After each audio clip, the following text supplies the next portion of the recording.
House Intelligence Committee Chairman Devin Nunes, well, he's defending that decision, as we have said, to release the controversial memo.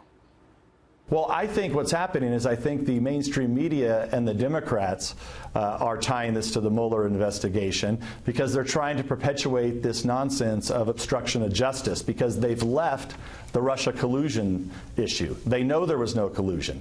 And you know, I've been saying this for a year now that there was no evidence of collusion. Oh, is that the case? Well, joining us now is Republican Congressman Tom Garrett of Virginia, who's also a member of the House Homeland Security and Foreign Affairs Committees. Congressman, good to see you tonight. Eric, my pleasure. You know what the critics are saying about this memo? You know, that many Democrats are saying it's a hit job, it's slanted, it's riddled with omissions, and only supports the Republican narrative. So how would you respond to all that? Well, it's a hit job when we completely disregard the 4th and 5th and 14th Amendments' rights to privacy and due process to weaponize the federal government against American citizens. And I think it's interesting, Congressman Smith's wording did not have hardly anything to do with, which concedes that it did have something to do with the FISA memo.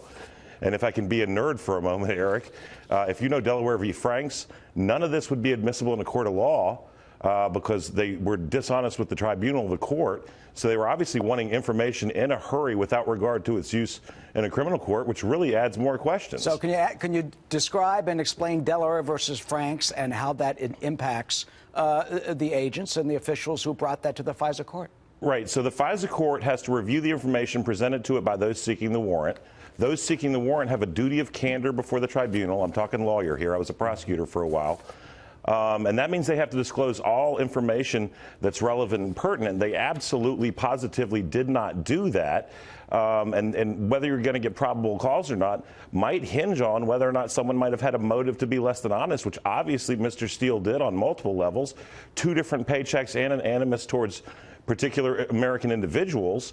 And so I think the real story here, and I want to set aside my partisan hat, is the weaponization of the federal government against its citizenry. And we've seen this time and again, whether it's the IRS, whether it's FISA surveillance of Americans that we know about from sources like the Washington Post and the New York Times that's occurred previously. And that's what all Americans, regardless of their political affiliation, should be afraid of.